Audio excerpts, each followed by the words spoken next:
Hey guys. All right, today we're going to be working on how we can use those bundles that we've been working with in math to add up to bigger and bigger numbers and how they fit together and, just how we can use them to build up to a certain number that they want us to find.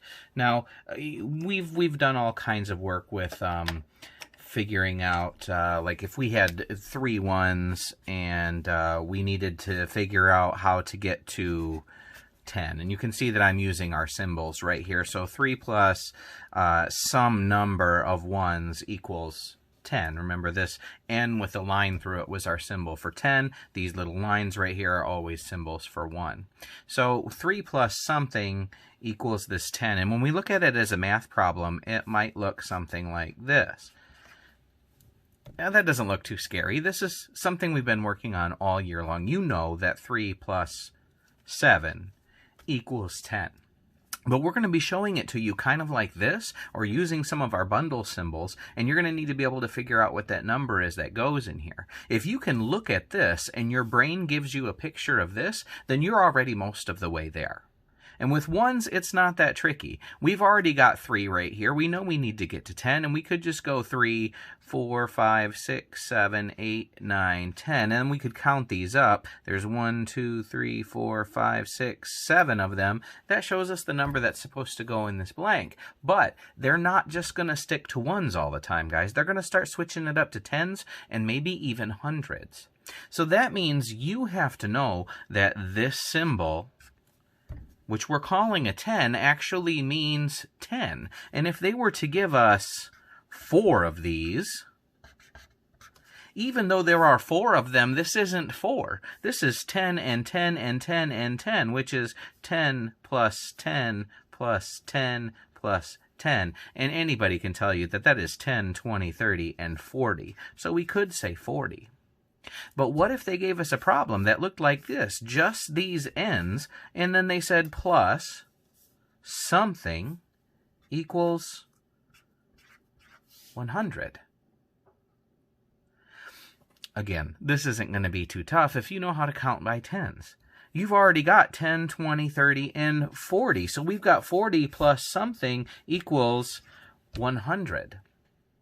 In your mind, you might be thinking about ones, and that is one path to getting to this answer. But we could just continue counting just like this. We already have 40.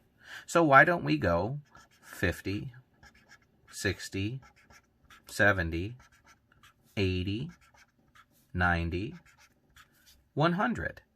All right, so we've added up to 100 here. So how many are actually in this space? Well, there are 1, 2, 3, 4, 5, 6. When we have 6 of these, the answer isn't 6. It's 6 tens. And 6 tens can be counted like 10, 20, 30, 40, 50, 60. So the answer is 60. Does that make sense? 40 plus 60 equals 100.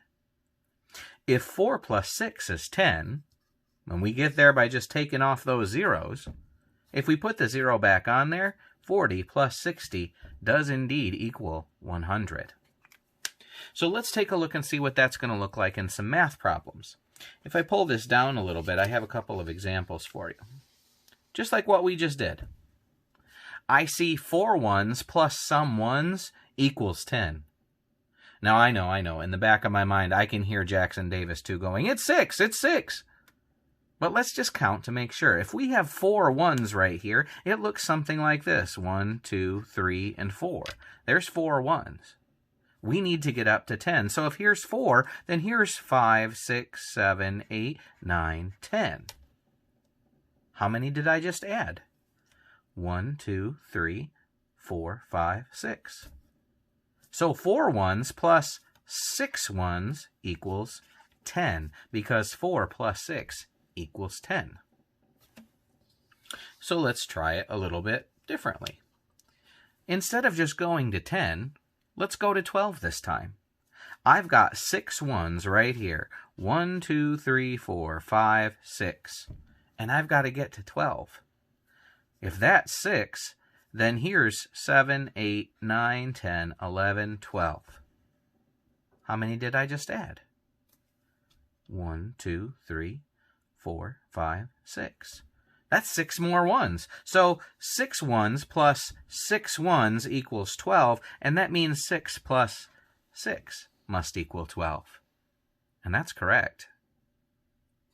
Okay, so we think we've got it with the ones. Let's try it with the tens. 4 tens plus some tens equals 100. 40 plus something equals 100. This says 40 because 4 tens is 40. Remember? Here's 10, 20, 30, and 40. So if I'm already up to 40, I can just start putting tens over here till I can get to 100. There's 40. Here's 50, 60, 70, 80, 90, 100. 10, 20, 30, 40, 50, 60. I just added 6 tens, and 6 tens equals 60. So 40 plus 60 must be 100. Next, how about up to 8 tens? I see 8 tens here, plus some tens equals 100. Now, I'm not even going to make my extra ends over here. I'm not going to put those tens over there in a pile. I'm just going to go 8 tens here. I've already got 8 of them. I need 9, 10. I know that's 80. There's 90. There's 100. So how many did I just add? 10, 20. So 80 plus 20 equals 100. Okay, you say, Mr. Follett, that's pretty easy. And if it's not too easy for you, don't worry about it. It's not about getting it fast. You can always go back to the beginning of this video and start again. But let's look at the next page. I don't want to get too far ahead. If you can look at ones and tens and hundreds in their bundles, then you can look at a problem like this, and this won't be too much trouble for you. They're going to ask us to put them in order from the largest number to the smallest. Now, people who really aren't paying attention, they're just going to look for the biggest number. They're going to see 7, and that's the biggest, and they're going to put their 7 over here, and they're not even going to read the ones. Don't be fooled. Because this number up here that they're going to say is 754, they're going to say that these 5 tens are smaller than 7 ones. When we have 7 ones, we just have 7. But when we have 5 tens, well, that's 1, 10, 20, 30, 40, 50. This number is 50. 50 is bigger than 7. But over here we have 4 hundreds. 100, 200, 300, 400. So this is 400. So which one is actually the biggest? The smallest number. The biggest number here is 400, so that should go by largest.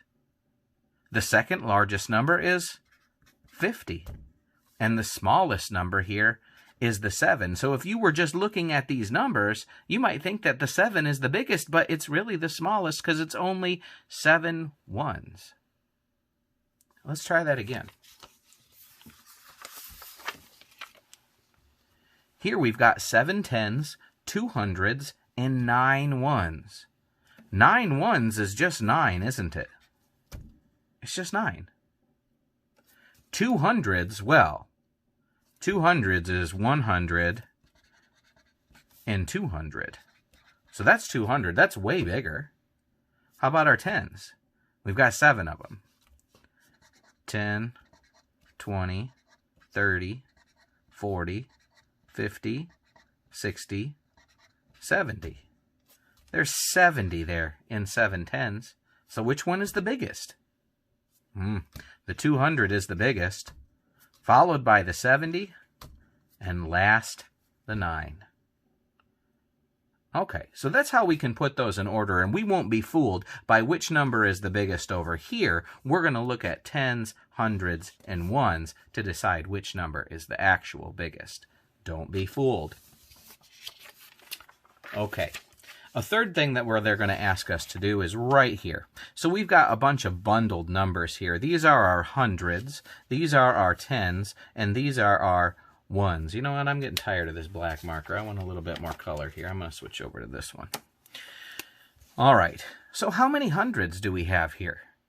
I see 100, 200, 300, 400, 500.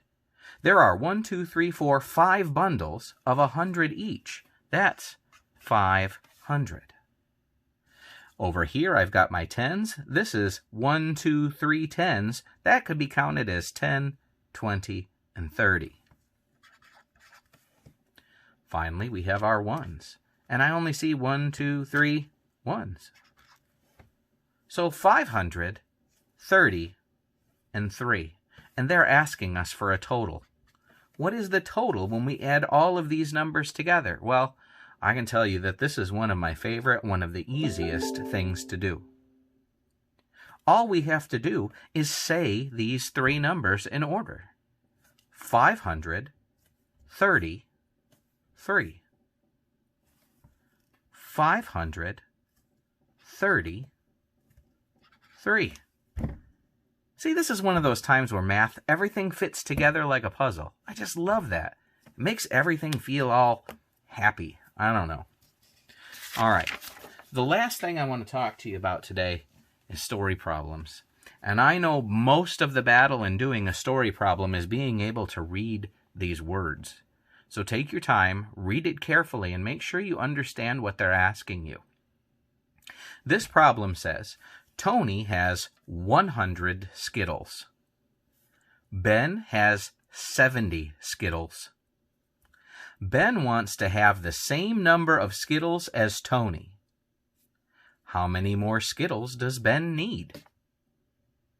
So if Ben wants to get up to 100 and Tony already has 100 Skittles, and we could draw his 100 Skittles just like that, boom, there's a bundle of 100.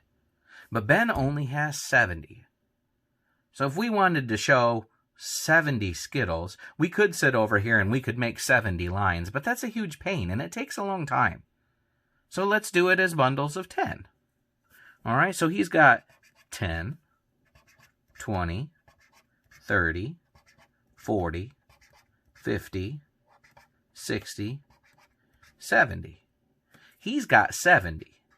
He's got to add some Skittles to get to 100, so he can be even with Tony. Oops, there we go. I'm sorry, I had to move it up for you there. All right, so Tony's already got his 100, and Ben has got his 70. We got to get to this 100, the same number that Tony has. Here's our 70. Let's just start adding bundles of 10. 70, 80, 90, 100. So how many Skittles did we just add to get Ben up to 100 so he can be even with Tony? Well, we added 10, 20, 30. So 30 is the answer because that's how many he needs. But wait, this is a story problem, so we're not done. With a story problem, you always must label your answer. Otherwise, I don't know what you're talking about. What were we talking about in this problem?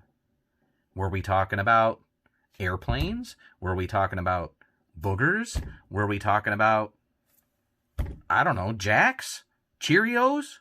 No, we're talking about Skittles. So you have to remember to write Skittles next to your answer. And there it is. Ben needs 30 Skittles to have the same number as Tony. All right, guys. All the problems on today's homework are going to be kind of like the ones I just showed you. If you're not sure how to do them, click this link and come back. Watch the section again, and I don't care if you fast forward or rewind to whatever part you need to see. Watch it as often as you need to understand. And if you're still having problems, don't be afraid to check with me at our next meeting, okay? All right. Good luck with your math today, guys. I'll talk to you soon.